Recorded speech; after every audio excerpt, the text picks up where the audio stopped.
Bonjour, bienvenue dans cette nouvelle vidéo. Mon nom est Valentin et mon objectif est de t'enseigner le français de manière divertissante et très simple.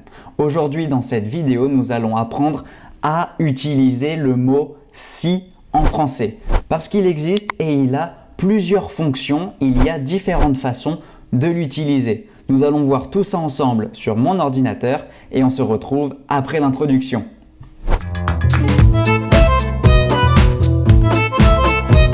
Parfait, bienvenue sur mon ordinateur. Donc comme on peut voir ici, nous allons voir ensemble comment est-ce qu'on utilise le mot « si » en français. En effet, il y a différentes manières de l'utiliser et dans cette vidéo, nous allons voir les 3 façons de l'utiliser donc en français. La première façon d'utiliser « si » en français est lorsqu'il est suivi d'un adjectif ou d'un adverbe et ça nous permet d'augmenter l'intensité donc de l'adjectif ou de l'adverbe qui le suit. Par exemple, « elle est si généreuse ». Elle est si généreuse. En espagnol sería « es tan generosa ». Voilà. Donc, si est utilisé pour donner plus d'intensité dans l'adjectif ou le verbe qui va suivre. La deuxième phrase, tu m'as demandé cette faveur si gentiment que j'ai dit oui. Tu m'as demandé cette faveur si gentiment que j'ai dit oui. Ici, comme tu peux voir, la formation de la phrase est la même qu'en espagnol. En français, c'est pareil. Si gentiment que je t'ai dit oui. Voilà, donc la formulation de la phrase en français et en espagnol est la même. Donc au niveau grammatical, c'est plus facile pour toi de t'en souvenir. La troisième phrase, c'est « Jean-Stéphane était si malade qu'il ne pouvait pas quitter son lit. » Jean-Stéphane était si malade qu'il ne pouvait pas quitter son lit. Encore une fois, tu peux voir qu'il y a la formulation « si que ».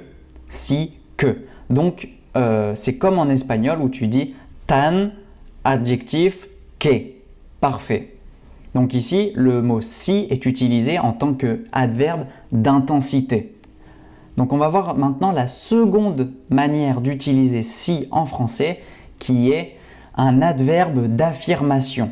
Ici, l'adverbe s'emploie en réponse à une phrase négative et donc prend le sens de oui. En espagnol sería como cuando alguien te dice de manera negativa una cosa y tú contestas sí. Bueno, en francés sería lo mismo. Si por ejemplo te dicen no vas a venir mañana y contestas sí vengo, en francés será si je viens.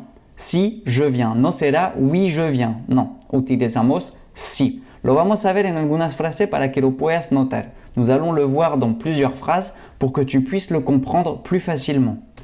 La première phrase, je ne suis pas fatigué.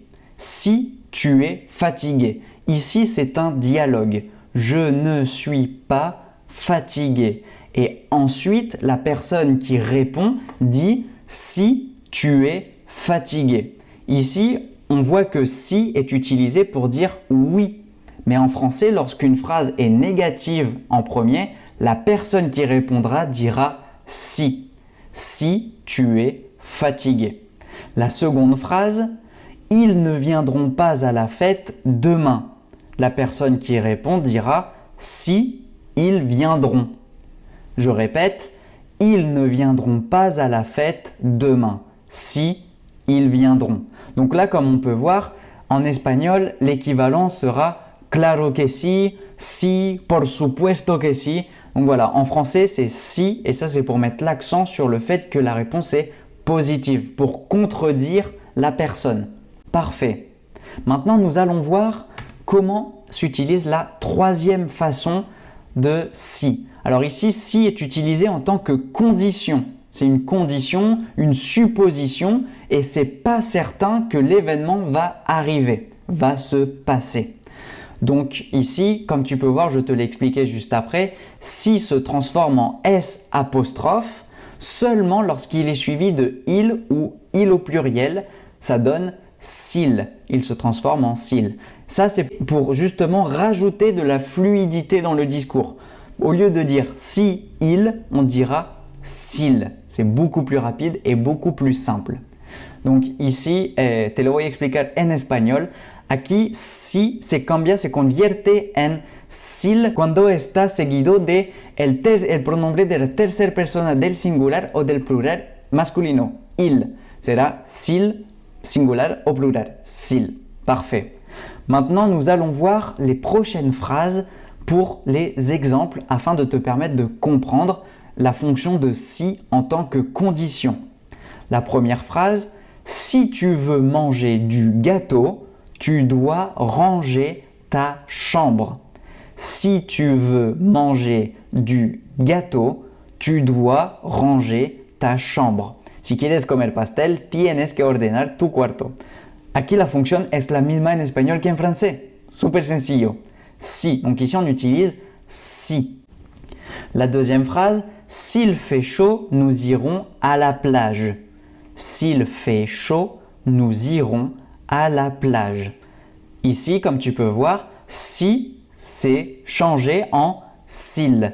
Il est devenu s'il parce qu'on a la troisième personne du singulier qui est il qui est utilisé. Donc, s'il. Si hace calor, iremos a la playa. De nuevo, si está para la suposición, la condición, es la misma función en francés y en español. Así que está perfecto. La tercera frase, la troisième phrase, c'est la suivante. J'ai invité mes parents, mais je ne sais pas encore s'ils viennent. Je répète, j'ai invité mes parents, mais je ne sais pas encore s'ils viennent. Ici, encore une fois, si s'est transformé en s'il parce qu'il était suivi de la troisième personne du pluriel au masculin. Aquí, de nuevo, se cambió si en s'il porque está seguido de la tercera persona del plural masculino. S'il. Perfecto. Aquí la traducción de la frase es he invitado a mis padres, pero aún no sé si vienen. Así que la función es la misma. Bueno, ahora vamos a ver si entendiste todo lo que pasó cuando acabo de contarte. Bueno, si todavía es difícil para ti lo que acabo de explicar sobre las tres funciones de si, te invito a volver a retroceder en el video para ver y entender más sobre el contenido. Y de todas formas, si tienes preguntas, no dudes en hacerlas en los comentarios del video y para mí será un gusto contestarte. Très bien, maintenant nous allons faire un exercice et nous allons voir ensemble comment identifier le si c'est un si de condition, d'affirmation, etc. Donc nous allons voir la première phrase qui est « Il a construit ce meuble si rapidement ». Il a construit ce meuble si rapidement. Ici, c'est un si d'intensité. On dit si rapidement. Donc, comment est-ce qu'on peut deviner? ¿Cómo podemos adivinar que es de intensidad? Porque está seguido de un adverbio. Así que, si rapidement. Ici, on met l'accent, ponemos énfasis en el rápidamente, sur rapidement. Très bien. Maintenant, la deuxième phrase. Si tu décides de changer d'appartement, préviens-moi. Si tu décides de changer d'appartement, préviens-moi. Ici, est-ce que c'est un si d'intensité, de contradiction ou alors un si de condition? C'est un si de condition parce qu'ici on dit si tu décides, dans le cas où tu décides, en el caso de que decides de cambiar de departamento. Así que aquí es la condition. Très bien. Ahora vamos a ver la tercera frase. Nous allons voir la troisième phrase. Tu ne sais pas parler français. Et à ce moment-là, la personne répond si je sais parler français, j'ai un niveau avancé. Tu ne sais pas parler français. Si je sais parler français, j'ai un niveau avancé. Ici, quel type de si est-ce que cela pourrait être? Un si de condition, d'intensité ou d'affirmation? Ici, il s'agit d'un si d'affirmation en réponse à une phrase négative. Il faut toujours te rappeler que si est utilisé lorsque la phrase qui le précède est une phrase négative. Donc ici, tu ne sais pas parler français, c'est négatif, donc on répond par si. Je sais parler français et j'ai un niveau avancé. Parfait.